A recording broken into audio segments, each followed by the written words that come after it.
Ver as nossas crianças crescendo debaixo da palavra de Deus, né? Eu quero te convidar a abrir sua Bíblia comigo no capítulo 19 do livro de Jó. Jó, capítulo 19, a gente vai ler o capítulo todo. E a gente pode ler esse capítulo de maneira, como eu diria, espaçada. Então a gente vai ler, num primeiro momento, apenas os 5 primeiros versículos, aí a gente ora. Você não fecha a sua Bíblia, porque a gente vai ler o capítulo todo, como eu já disse, e a gente começa a meditar nas Escrituras e depois vai seguindo no capítulo, tá bom? É um capítulo longo, são 29 versículos, e é melhor a gente fazer assim. Então respondeu Jó: até quando afligireis a minha alma e me quebrantareis com palavras? Já 10 vezes me vituperastes e não vos envergonhais de injuriar-me. Embora haja eu, na verdade, errado, comigo ficará o meu erro. Se quereis engrandecer-vos contra mim e me arguis pelo meu opróbrio, eu vou ler até o 6 para fazer sentido, sabei agora que Deus é que me oprimiu e com a sua rede me cercou. Até aqui. Tá bom? Vamos orar? Senhor, fala aos nossos corações, a gente veio para esse lugar, para o culto, sedento por ouvir a Tua voz, e esse é o ponto alto do culto, Deus, o momento em que a Sua palavra fala aos nossos corações, o momento em que nós somos edificados pela Sua palavra, o momento em que nós somos transformados, Deus, por contemplar quem o Senhor é e qual é a Sua vontade através da exposição da Sua palavra. Então, a minha oração, Deus, é para que isso de fato aconteça e para que os nossos corações encontrem no Senhor a resposta que nós tanto procuramos para os problemas da nossa vida. Deus, em nome de Jesus, que as palavras dos meus lábios, o meditar do meu coração, sejam agradáveis a Ti, porque o Senhor é a nossa rocha e o nosso Redentor. Amém e amém. Meus irmãos, hoje nós vamos falar sobre a ideia do sofrimento conjugada com a integridade. A gente está trabalhando durante esse mês de setembro a ideia do sofrimento e a resposta bíblica ao sofrimento, pensando um pouco nessa ideia do Setembro Amarelo, na necessidade de termos e buscarmos saúde mental, pensando um pouco na ideia das dores, das tristezas que nós carregamos conosco. Nós estamos trabalhando, então, a ideia do sofrimento. E hoje eu queria falar com vocês sobre sofrimento e integridade. É uma coisa difícil de se falar hoje no Brasil, porque a gente tem uma ideia errada a respeito do sofrimento sendo desenvolvida por aí. Muito obrigado, meu filho. Deus abençoe. Te dê em dobro. A água é fácil. Uma ideia errada a respeito do sofrimento e das dores sendo desenvolvida aí, porque muitas vezes os sofrimentos eles têm servido para justificar atitudes erradas. Então, se alguém rouba para matar a fome, está tudo bem roubar. Porque o sofrimento é maior do que a ideia que se tem de justiça. E se alguém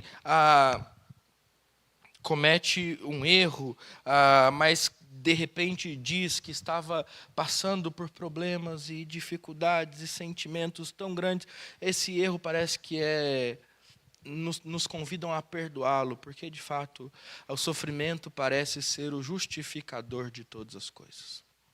Isso é um problema dos nossos tempos. A nossa moral está sendo diluída, e quando a nossa moral está sendo diluída e feita escrava das circunstâncias, ou seja, em determinado momento é errado roubar, mas em determinado momento é permitido roubar. Em determinado momento é errado mentir, mas em outro momento é permitido mentir. E está tudo bem, porque as circunstâncias determinam a correção ou a não correção das atitudes. Tudo é relativo, e tudo é relativo às circunstâncias. Fica difícil da gente pensar em conjugar as palavras sofrimento e integridade. Fica difícil da gente pensar em conjugar essas palavras, porque parece que o fato da gente sofrer dá para a gente uma carta branca para que a gente possa fazer o que a gente quiser, tratar as pessoas como a gente quiser tratar Deus da maneira como a gente quiser tratar. O que não é verdade à luz do texto bíblico. E aí, quando a gente olha para esse texto, e quando, já que você está com a Bíblia aberta, a gente olha para como o último discurso de Bildade, um dos amigos de Jó, termina no capítulo 18, a gente lê o versículo 21 e que diz o seguinte: tais são, na verdade, as moradas do perverso, e este é o paradeiro do que não conhece a Deus. É um versículo que parece que está solto, mas ele faz parte de uma série de discursos que vem tentando mostrar a Jó, ou argumentar com Jó o seguinte: Jó, sabe por que você está sofrendo? Porque você está em pecado. Sabe por que você está sofrendo? Porque você é um perverso, e você, como perverso, experimenta a ira de Deus. Essa é a lógica da época. O sofrimento, ele vem como fruto da nossa desobediência. O sofrimento vem como fruto da nossa falta de retidão. E aí, de novo, mas de uma maneira invertida, nós estamos colocando a integridade como escrava do sofrimento. Ou melhor, o sofrimento como escravo da integridade, ou da falta dela. Porque, para a Bildade, por que é que a gente sofre? Porque a gente errou. E aqui está o dilema de Jó, porque aí você vai se lembrar de muita coisa, mas uma das coisas que a gente precisa se lembrar muito bem é o começo do livro de Jó, quando a gente vê tudo acontecendo, e a gente vê tudo acontecendo de maneira muito intensa. Jó perde seus filhos, Jó perde seu gado, Jó perde suas propriedades, Jó fica doente, ele é tomado por úlceras, ele se chega diante de Deus, e ele abre o coração diante de Deus, e depois de tudo o que aconteceu, a gente vê um texto com um narrador dizendo para a gente assim: em tudo isso, Jó não pecou. E em tudo o que acontecia com Jó, enquanto Satanás, porque é uma outra coisa que a gente sabe, Jó não é tentado por ser, Jó não sofre por ser alguém ruim, mas ele sofre justamente porque Satanás quer tentá-lo para provar a sua integridade. Então nós sabemos que é Satanás tocando Jó, nós sabemos que em tudo isso ele não pecou, mas ainda assim os amigos de Jó não têm essa informação que nós temos. Jó não consegue enxergar as coisas desse jeito, e ele é convidado a conjugar na sua vida, enquanto sofre, enquanto escuta os amigos tentando explicar o que está acontecendo com ele, as palavras sofrimento e integridade. E a pergunta talvez seja: como conjugá-las? Como é que nós podemos conjugar na nossa vida o sofrimento e a integridade sem, num primeiro momento, como todo mundo faz hoje, colocar a integridade como submissa às circunstâncias e então relativizá-la? Ao mesmo tempo em que nós também não colocamos as circunstâncias como submissa à integridade e nos tornamos legalistas dizendo que está sofrendo porque está em pecado. Não está sendo atendido porque não tem fé. Como é que nós podemos, meus irmãos, conjugar essas duas palavras? Vou além. Como é que nós podemos ser íntegros apesar das circunstâncias? Eu quero começar descrevendo as circunstâncias de Jó, e à medida em que a gente vai fazendo isso, a gente vai se perguntando a mesma coisa: como é que nós podemos ser íntegros em meio às circunstâncias?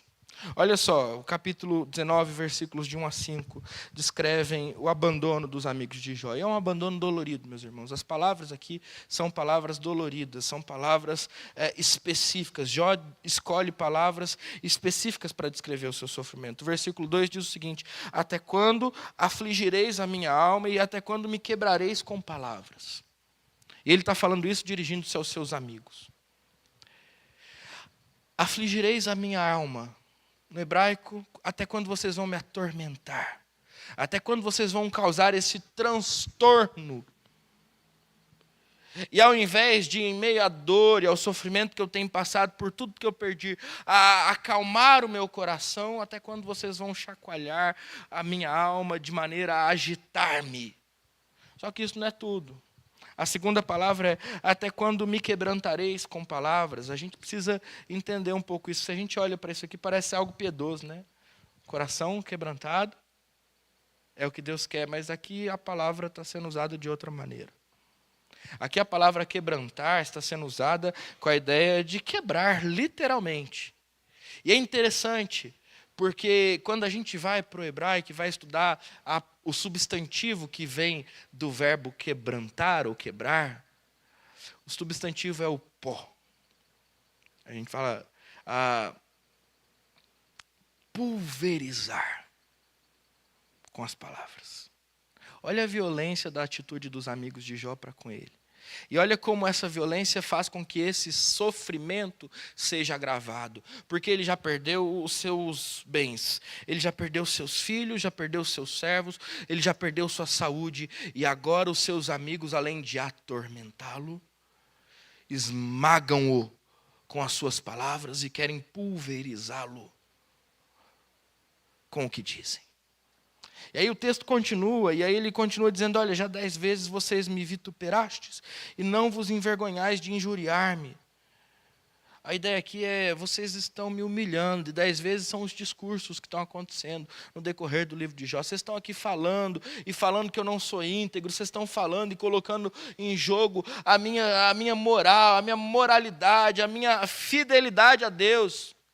E vocês não se envergonham em assombrar-me, em trazer essa sombra, em trazer esse pavor para cima de mim. A ideia é, vocês me veem sofrer, e ainda assim vocês estão dizendo que eu estou sofrendo por causa dos meus pecados. E ainda assim vocês estão dizendo que eu estou sofrendo porque eu estou fazendo coisa errada. Eu não consigo entender isso, Jó está dizendo. Eu não consigo suportar isso, os meus ossos estão esmagados. A minha alma está atormentada, vocês insistem em me humilhar, vocês insistem em me assombrar com palavras que não fazem sentido. E aí o verso 5, ele acrescenta um pouco do motivo pelo qual isso acontece, porque ele está dizendo assim, olha, vocês querem engrandecer a si mesmos contra mim? Então vocês me arguem, me condenam pelo meu opróbrio. E aí Jó desnuda a alma dos seus amigos acusadores, dizendo assim, olha, o que está acontecendo é o seguinte, já entendi por que vocês estão me pulverizando, atormentando, me amassando, me humilhando, me assombrando. É que vocês querem engrandecer a si mesmos. Então vocês se voltam contra mim e me condenam na minha dor.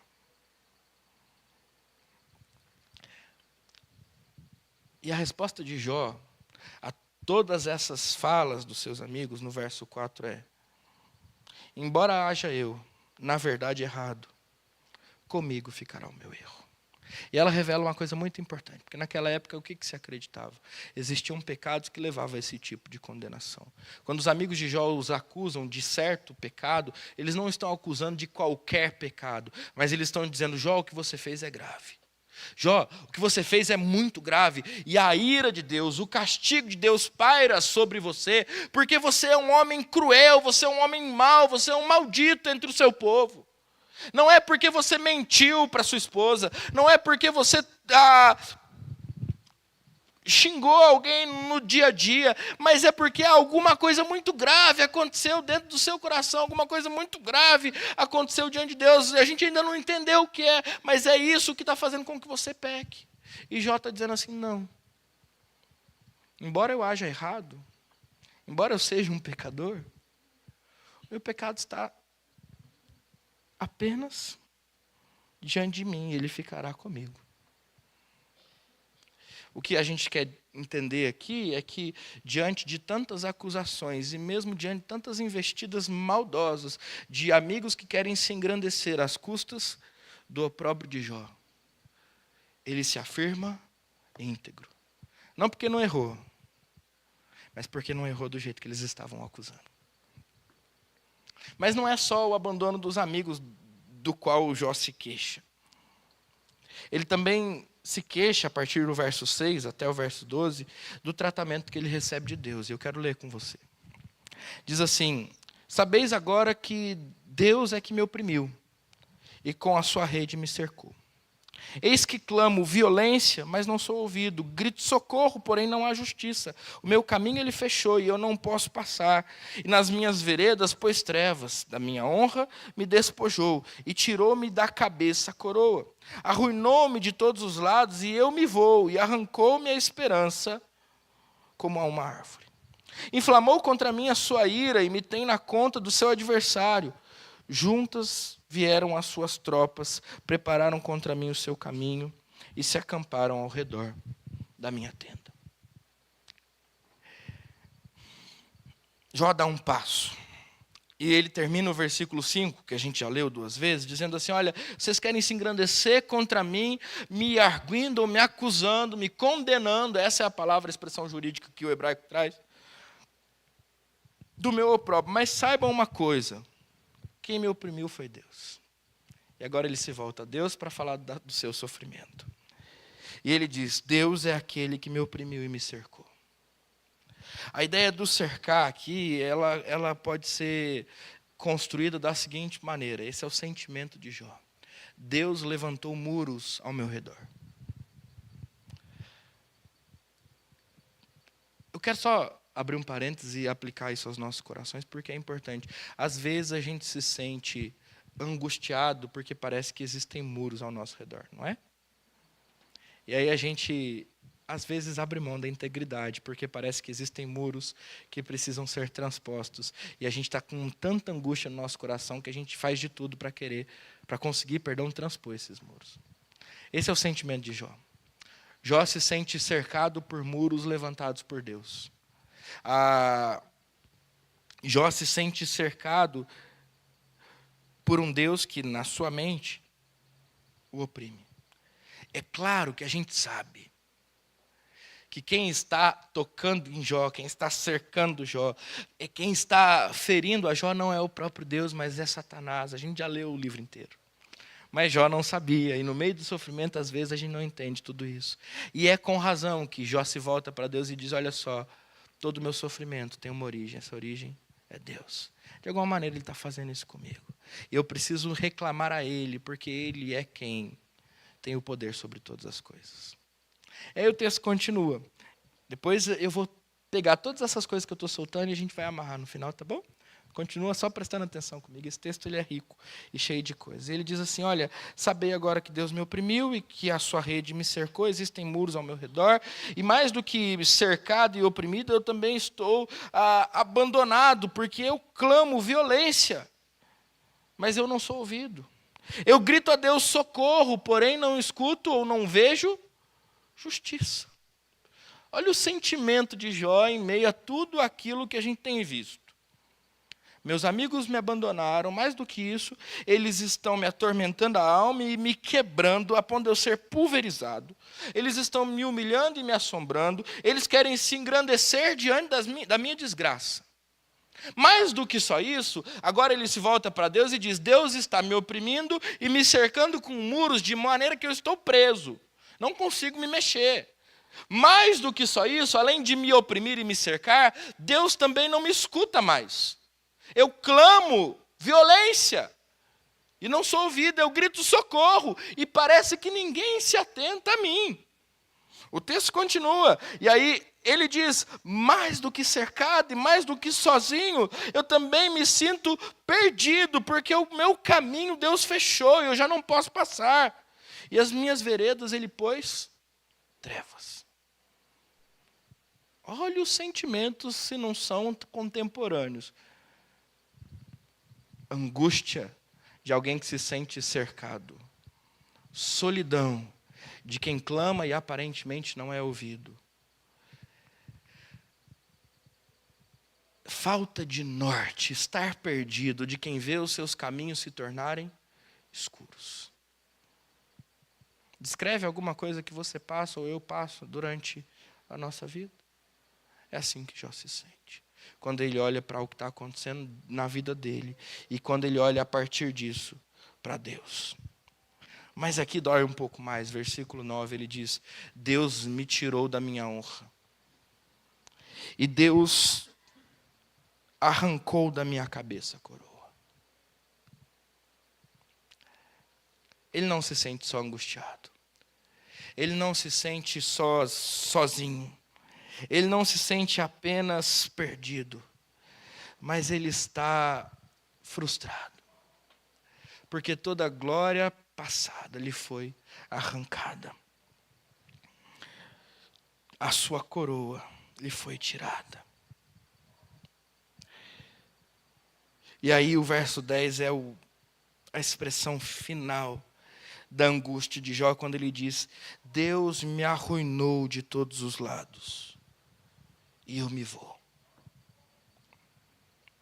Ele me arrancou a esperança como a uma árvore.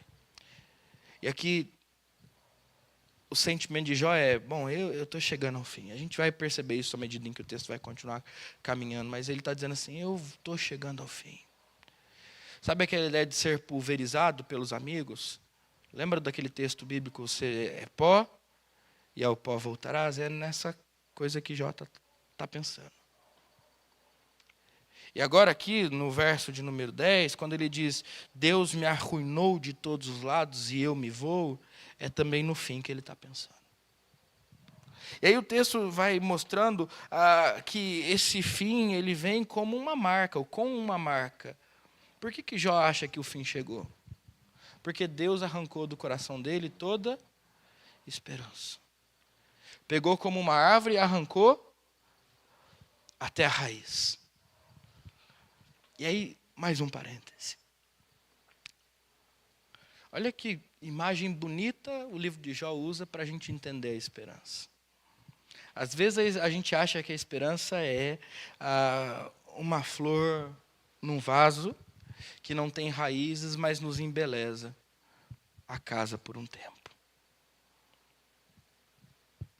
E aí a gente fica buscando a esperança em coisas assim, passageiras, mundanas, e que morrem. Você vai comprar no supermercado hoje uma flor, vai dar para sua esposa, ela vai colocar num vaso. Se ela cuidar direitinho, essa flor vai durar 1,5 semanas, 2, dependendo da flor. E às vezes a gente acha que a esperança é isso. E às vezes a gente fica colocando a nossa esperança em coisas que não têm raízes.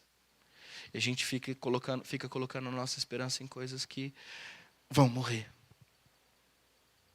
Porque já não tem vida mais. Mas quando Jó descreve a esperança, e eu estou só fazendo um parêntese, diga-se de passagem, ele descreve a esperança como uma árvore que tem raízes. E aí eu gosto de pensar no ipê. Eu amo ipê. Você gosta de ipê? Amarelo, branco, rosa, roxo, né? Aqui na cidade a gente tem pouco, mas tem uns cantos que tem bastante ipê aqui, né? Eu lembro a casa da Marina lá em Santa Rita tem um ipê, né, filho? Você cresceu numa casa na infância dela e tem um ipê plantado no jardim. É a coisa mais linda do mundo. Coitado dos vizinhos, né? E da dona da casa também, porque suja que é uma beleza quando as flores vão caindo. Mas quando aquele ipê está florido, gente, é a coisa mais linda. Eu adorava vir de casa para o seminário, do seminário para casa, nessa época de agosto, setembro, que é quando o ipê começa a florir, porque o caminho era cheio de ipê, e eu ficava olhando aquilo. De verdade, isso é um negócio que eu gosto muito. Mas sabe qual que é a beleza do ipê? É o seguinte: vem a flor em agosto, no final de setembro você já sabe que ela vai ficar toda pelada de novo, e está tudo bem. Sabe por quê? Porque no ano seguinte vai ter flor. Vai florescer. E vai ser bonito. E ainda que as flores caiam, com as raízes fincadas na terra, você sabe que depois floresce de novo. Olha a esperança. E olha como Jó usa a esperança bíblica comparada a uma árvore que tem raízes e que não é como essas flores mortas que a gente põe em vasos, mas é como essa planta que floresce, e ainda que nós não consigamos ver as suas flores e os seus frutos, a gente pode saber que se a gente continuar cuidando, regando, podando, tratando, ela vai florescer de novo. Essa é a esperança bíblica. A esperança que tem raízes. E que faz com que a gente, lembra do Salmo 1? Enraizado na palavra, seja como uma árvore plantada junto à torrente das águas, que no devido tempo dá o seu fruto. Onde você tem colocado a sua esperança? Antes da gente voltar para o sermão de hoje. Porque às vezes a gente está se sentindo angustiado, sozinho, triste. O que mais que eu disse? Deixa eu lembrar. Perdido. Desgostoso porque perdeu tudo. E a gente está assim, colocando a nossa esperança onde? Nas coisas. Essa é a história de Jó. Daqui a pouco a gente fala do porquê Deus permitiu que Satanás arrancasse de Jó tudo? Porque quando Satanás arranca de Jó todas as coisas, qual é a resposta de Jó ao sofrimento? Deus arrancou de mim a esperança. Será? Esse Jó é um Jó em transformação. E quando a gente lê Jó 42, a gente vai ouvir Jó dizendo assim: olha, antes eu te conhecia de ouvir falar, mas agora os meus olhos te veem. Deus não está arrancando de Jó a esperança. Deus está apenas mostrando para Jó onde está a esperança verdadeira. Ele perdeu seus bens, ele perdeu seus filhos, ele perdeu sua saúde, e ele pensa que ele perdeu tudo. Ele não perdeu a sua integridade, ok? A gente está falando disso. E ele também não perdeu o Senhor.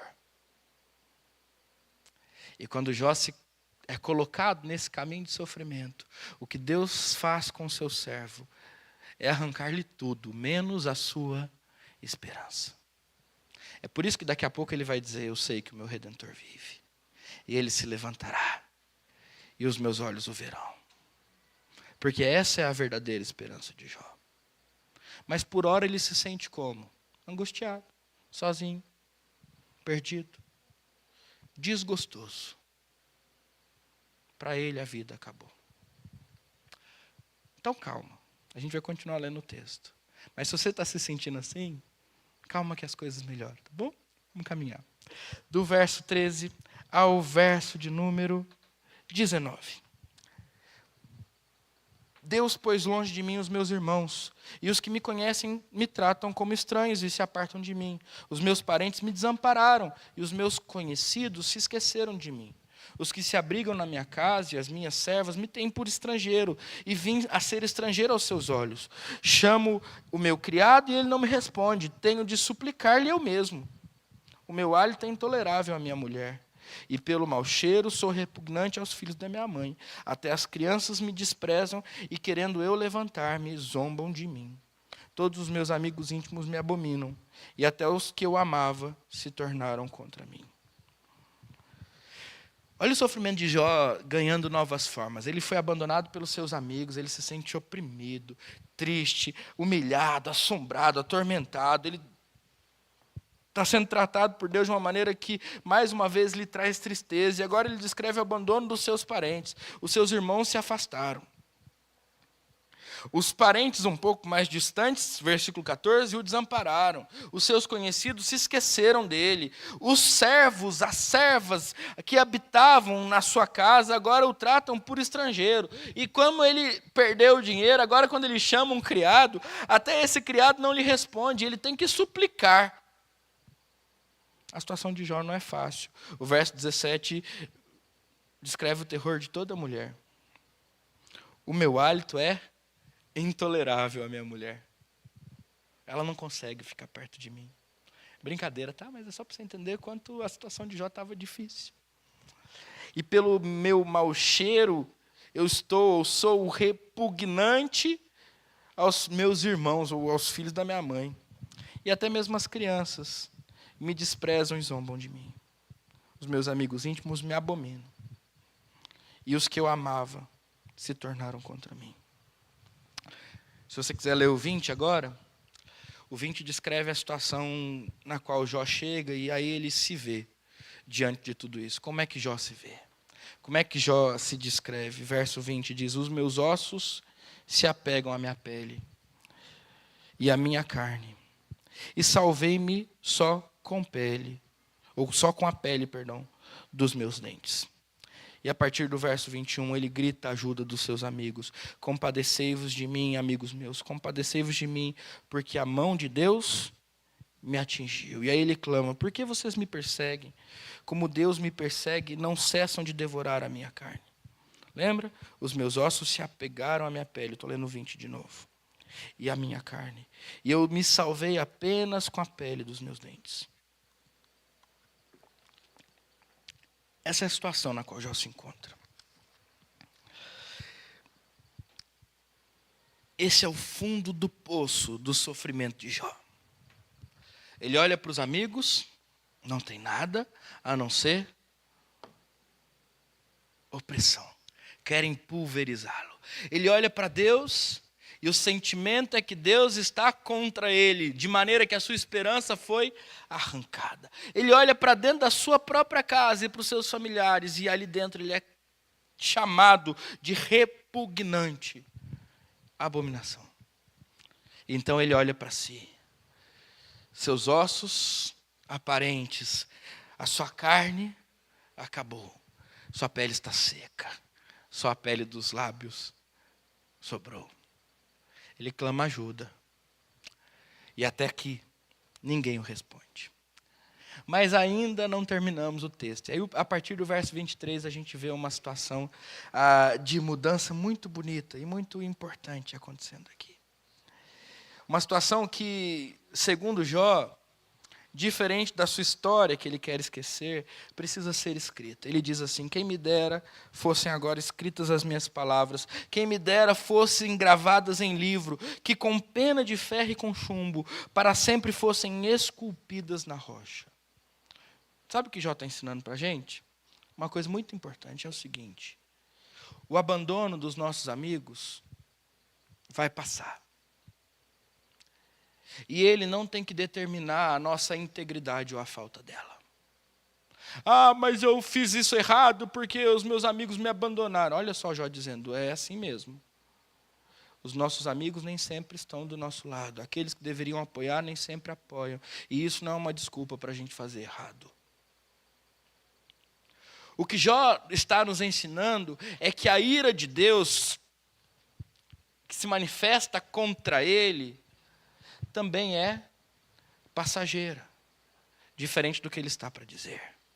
Ah, mas sabe por quê? Deus está bravo comigo, então eu fiz mesmo, pequei mesmo, quer saber? Me afastei mesmo de Deus, e eu não estou nem aí mais, sabe por quê? Porque Deus me feriu, porque Deus me tirou, porque Deus agiu contra mim, Ele me cercou, Ele me tornou escuros os caminhos, eu gritei, Ele não ouviu, parece que Ele colocou um exército para batalhar contra mim, então eu estou aqui, amargurado com Deus.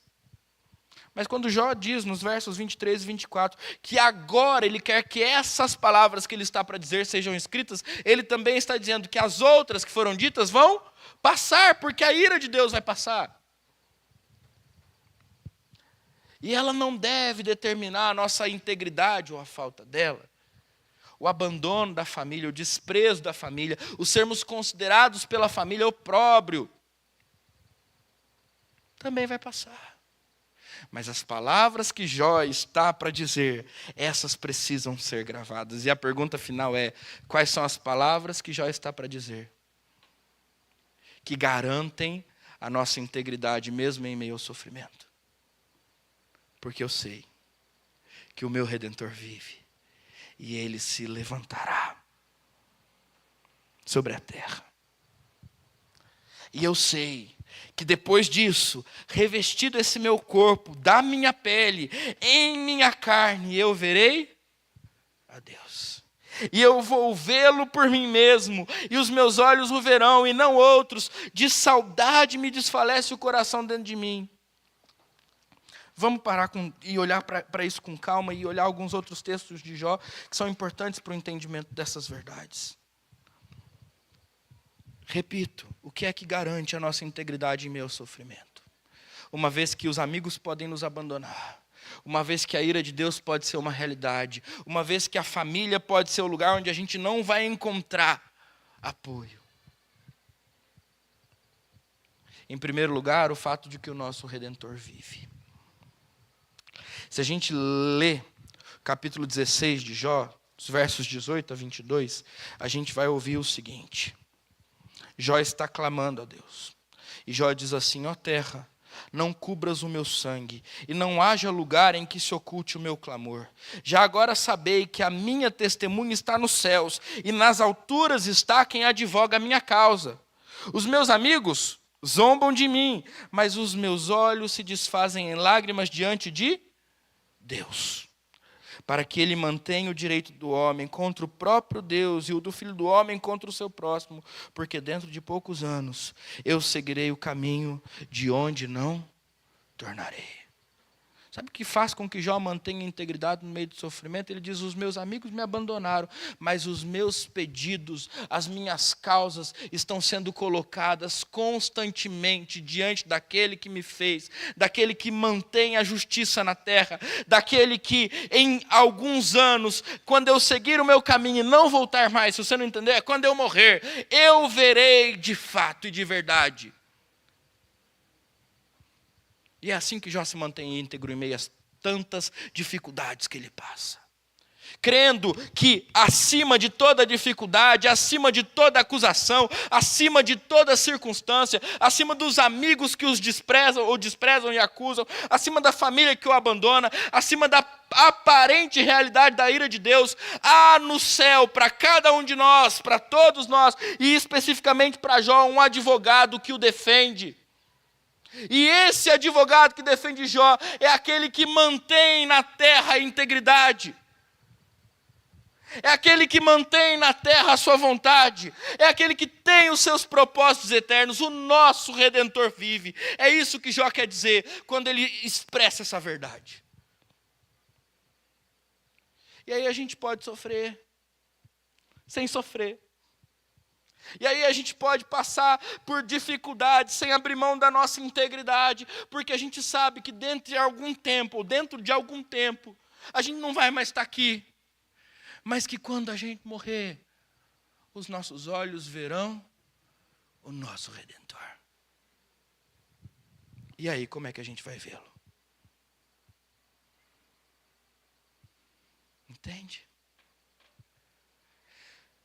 Na prática, o que isso quer dizer?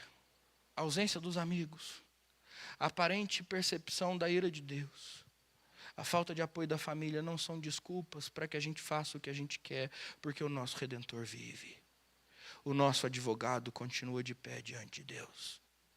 Você pode achar que não tem ninguém que te defenda aqui na terra, mas Cristo está nos defendendo nos céus.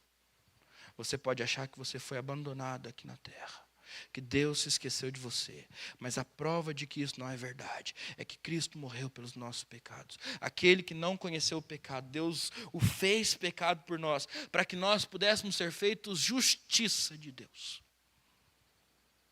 O nosso Redentor vive.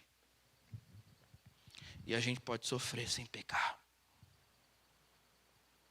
porque a gente tem a certeza de que quando a gente morrer, a gente vai ser consolado por essa presença eterna e santa do nosso amado Senhor Jesus. O meu Redentor vive e ele se levantará. E aqui tem uma tradução importante que precisa ser feita. Ele não se levantará da terra ou sobre a terra. O certo é que ele se levantará do pó da terra. Por que é importante isso? Primeiro, pelo sentimento de Jó. Como é que ele se sente lá no versículo 2? Ele está sendo quebrantado com a palavra dos amigos, né? Pulverizado. Jó virou pó. Mas se a gente vai ler Jó 7:21, a gente vai ler o seguinte: porque não perdoas a minha transgressão e não tiras a minha iniquidade, pois agora eu me deitarei no pó, e se me buscas, já não serei. Jó está dizendo assim: eu vou morrer. Eu vou até o pó. Vou me deitar no pó. Lembrando do quê? Do pó viestes, do pó voltarás. Se a gente caminha um pouco mais, agora Jó 17, 15 e 16. Onde está, pois, a minha esperança? Sim, a minha esperança, quem a poderá ver? Ela descerá até as portas da morte, quando juntamente no pó teremos descanso. Então, vou ler de novo, aí você começa a pensar nesses versículos. Eu sei que o meu Redentor vive, e por fim ele se levantará do pó da terra. De onde é que o Redentor vai se levantar? Da morte. Da morte de quem nós estamos falando? Em primeiro lugar, da dele mesmo. O meu Redentor vai ressuscitar. Agora, em segundo lugar, Jó está falando da própria morte dele. Ele está dizendo assim, olha só. Eu cheguei no fundo do poço, os meus ossos se apegam à minha pele, a minha esperança já foi arrancada, eu vou voltar para o pó, e um dia eu vou chegar às portas da morte, e lá eu vou me deitar, não tem mais jeito para mim. E aí ele vira logo em seguida e fala assim, não, então agora já que não tem mais jeito para mim, já que o médico disse que não tem cura, vou aproveitar a vida e fazer tudo que eu tenho vontade, é isso? Eu vou continuar crendo com integridade que o meu Redentor vive, porque do pó ele vai se levantar. Da morte ele vai manifestar o seu poder. E quando tudo aparentemente estiver acabado, eu experimentarei a presença daquele que luta por mim. E quando enfim chegar o dia em que a morte eu enfrentarei. Sem medo então terei vitória, porque eu verei na glória o meu Jesus, que vive está. Você canta isso? Eu canto de vez em quando, a gente canta aqui. É disso que Jó está falando. E é por isso que Jó pode passar pelo sofrimento, inclusive se vê morrendo daqui a alguns dias, momentos, horas, ao mesmo tempo em que ele diz, eu não vou abrir mão da minha integridade, eu não vou abrir mão da minha fé, porque o dia em que eu morrer, o meu Redentor vai viver, e mais do que isso, o dia em que o meu Redentor se manifestar para mim, ele vai se levantar desse lugar de morte que é o pó da terra. E então, quando ele se levantar, e quando ele me levantar, o texto continua, eu verei a Deus. Mas de que maneira? Verso 26. Depois de serem revestidos este meu corpo da minha pele, em minha carne, verei a Deus. Por que esse versículo é tão importante? Volta para o 20 de novo. Como é que Jó se vê naquele momento? Tem carne nele? Só tem pele. Tem vida nele? Só tem morte. Mas ele está dizendo que quando o Redentor que vive se levantar, ele vai ser revestido de vida, ele vai ser revestido de carne, ele vai ser revestido plenamente de alegria e esperança. Então, nesse momento, na sua carne, ele verá a Deus. Jó 2,4 diz o seguinte, para a gente entender um pouco mais a profundidade disso. Revestido do meu corpo, da minha pele, então Satanás respondeu ao Senhor, pele por pele, e tudo quanto o homem tem dará pela sua vida. Satanás está aqui falando a respeito de Jó. E está dizendo, olha, eu vou tocar Jó para saber se ele é íntegro de fato. E aí ele continua dizendo assim, e eu vou tocar Jó até deixar para ele apenas a sua pele. Por isso que eu digo que aqui é o fundo do poço de Jó. Porque o que sobrou para Jó? Pele e osso. E mais nada. O que já tinha sido anunciado por Satanás lá no capítulo 2, diante de Deus. E aí Jó percebe isso, quando no capítulo 7, versículo 5, ele diz assim, a minha carne está vestida de vermes e de crostas terrosas, a minha pele se encrosta e de novo supura. A pele de Jó é o símbolo do seu sofrimento. E quando ele se descreve num futuro dizendo, olha, eu vou ser revestido, e esse meu corpo, na minha pele, eu verei carne. E então na minha carne eu verei a Deus. Ele está dizendo, nesse momento, todos os meus sofrimentos terão acabado. E nesse momento, em que os meus sofrimentos acabarão, eu verei a Deus.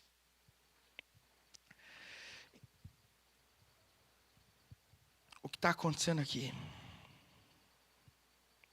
é algo muito poderoso e muito diferente do que a gente espera muitas vezes.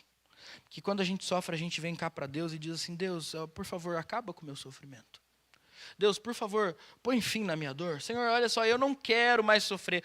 Inclusive, mata esses meus amigos que estão me esmagando os ossos. Faz outra coisa. Para de ser irado comigo e converte essa ira em amor. Deus, e outra coisa mais. Essa minha família, que só me despreza, dá um jeito de dar uma lição neles? Não é esse o nosso sentimento? Não é isso que a gente pede para Deus? A gente até brinca, né? Que a gente pede, Deus, dá paciência, porque se o Senhor der coragem, força, a gente esgana um. Porque esse é o nosso coração, meus irmãos. Diante do sofrimento, a gente quer se livrar da dor, a gente está vindo para cá dizendo, Senhor, arranca de minha dor, arranca de minha dor, arranca de minha dor. No entanto, quando Jó expressa, e aí a gente viu pormenorizadamente toda a sua dor e todo o seu coração diante de Deus, ele, por mais que passe por toda a dor, e por mais que passe por todo o desprezo, pela percepção da ira de Deus, pela percepção do abandono da sua família, ele não termina dizendo, Senhor, que vida ruim. Ele termina por dizer, eu ainda posso ter a esperança, porque o meu Redentor vive. Eu ainda posso ter a esperança, porque mesmo quando eu morrer, da morte Ele me levantará. Eu ainda posso ter esperança, porque quando Ele me levantar da morte, essa minha pele que simboliza todo o meu sofrimento, será cheia de carne mais uma vez. A morte dará lugar à vida, e nesse momento eu verei a Deus. Então não importa se eu vou sofrer um pouco mais, ou se o sofrimento vai me ser arrancado. Não importa se as coisas vão dar certo, ou se elas vão continuar dando erradas. Desde que quando eu morrer, eu consiga ter a certeza de que Deus é aquele que eu vou ver. Então vale a pena continuar vivendo em integridade. Então vale a pena continuar buscando a Deus em meio à dor. Então vale a pena manter-me fiel na presença do Santo. Porque na presença do Santo, um dia todas as dores se acabarão. Eu termino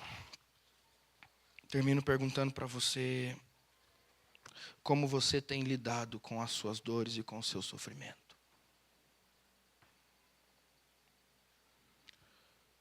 Você tem reclamado dos seus amigos que te abandonaram? Você tem alimentado uma amargura no seu coração diante de Deus, dizendo, Deus não me ouve,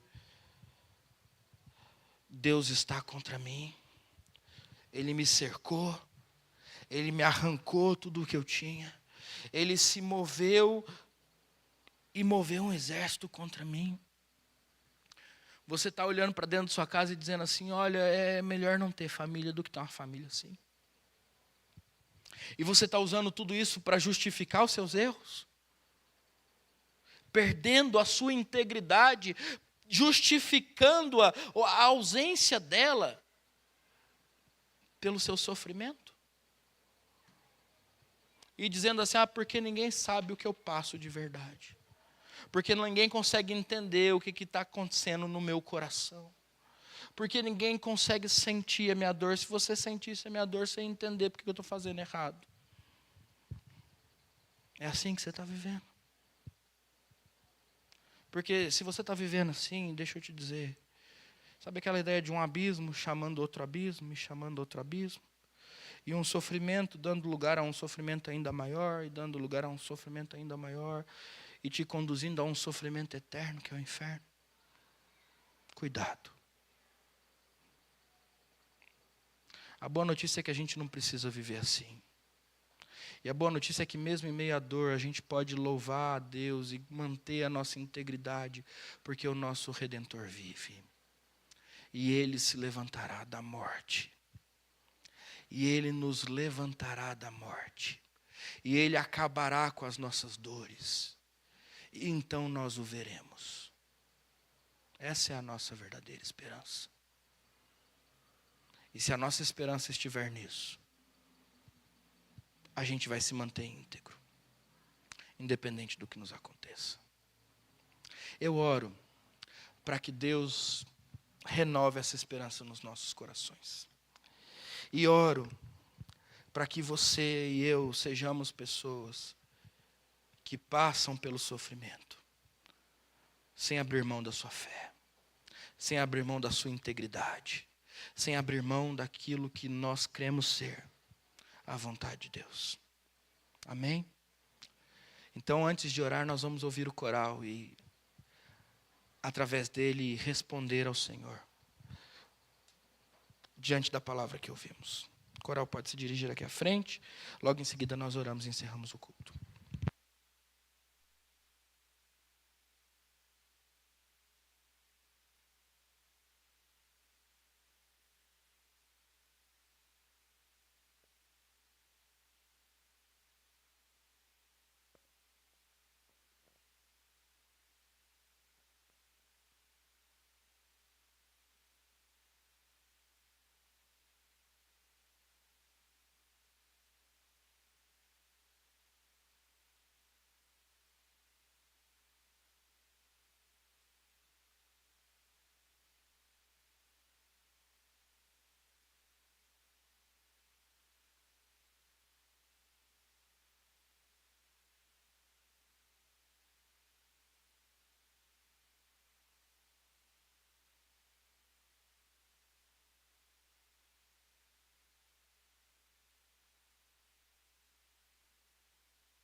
O coral pode sentar. Enquanto o coral senta, o Dioclésio fica aqui. Nós vamos orar com ele. E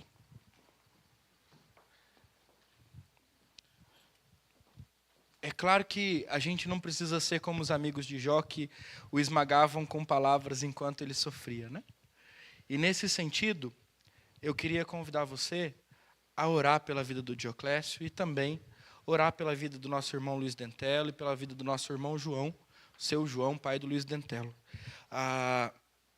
O Dioclésio amanhã começa o tratamento dele, a radioterapia para o câncer de próstata.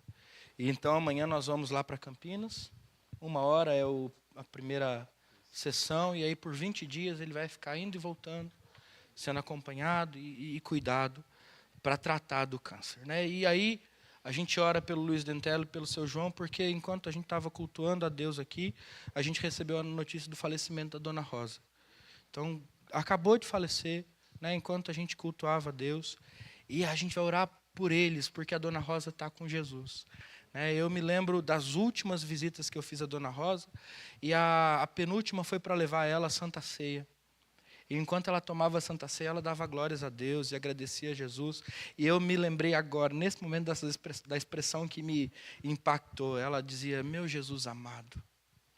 E não é meu Jesus amado com espanto, é meu Jesus amado com amor. Meu Jesus amado. A Dona Rosa já está diante do Jesus que ela tanto amava.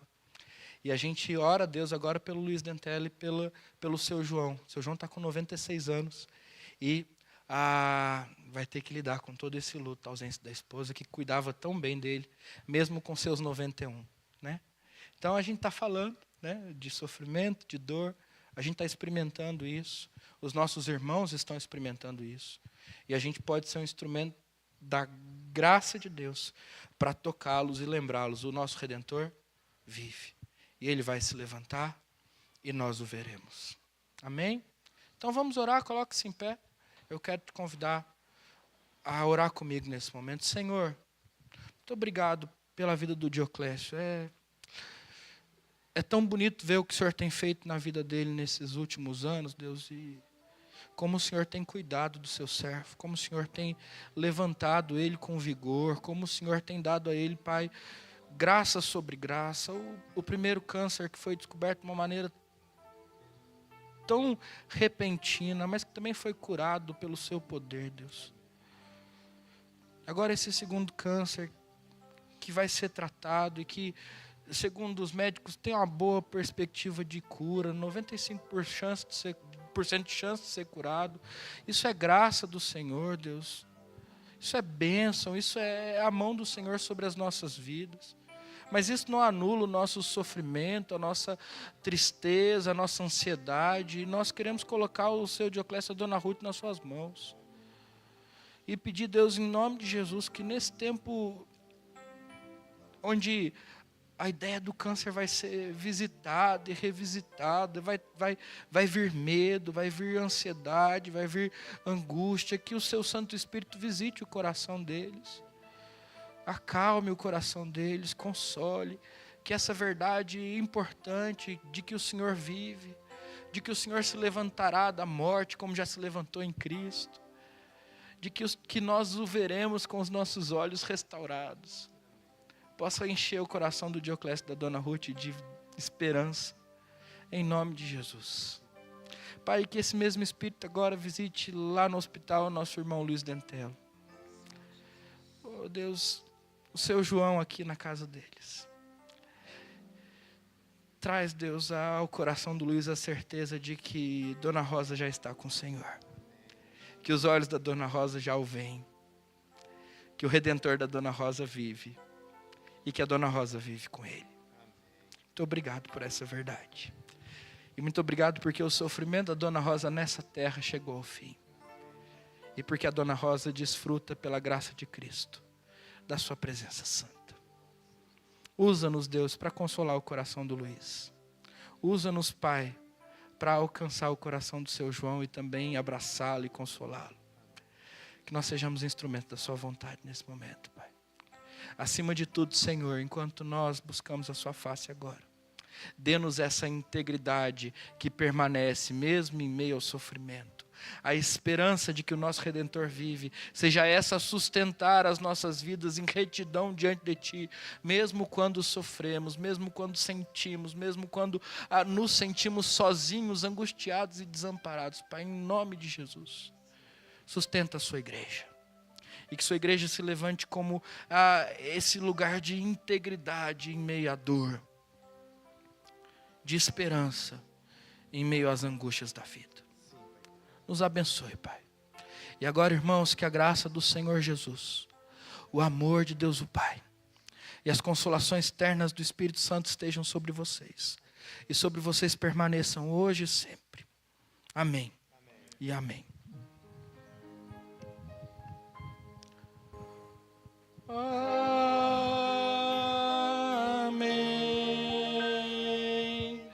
Amém.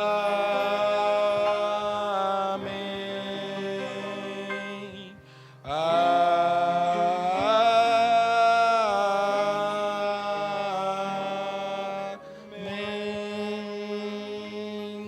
Amém. Vamos sentar rapidinho, tem alguns avisos importantes. Eu não recebi nenhum nome de visitante pela primeira vez, mas eu queria saudar. É seu pai, Caleb?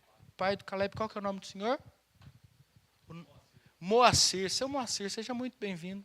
Que Deus abençoe o senhor, que o senhor se sinta sempre muito bem recebido aqui na nossa igreja. É a primeira vez mesmo? Tá. Então tá bom. Vocês já trouxeram? Pronto, tá vendo? A minha memória não falha muito, não. Deixa eu ver se tem mais alguém que nos visita pela primeira vez. Eu acho que pela segunda, né? Alguns de vocês. Sejam todos muito bem-vindos. Que Deus abençoe muito vocês. Essa igreja aqui está de portas abertas para vocês. E nós queremos que vocês se sintam acolhidos pela graça de Deus nesse lugar. Tá bom?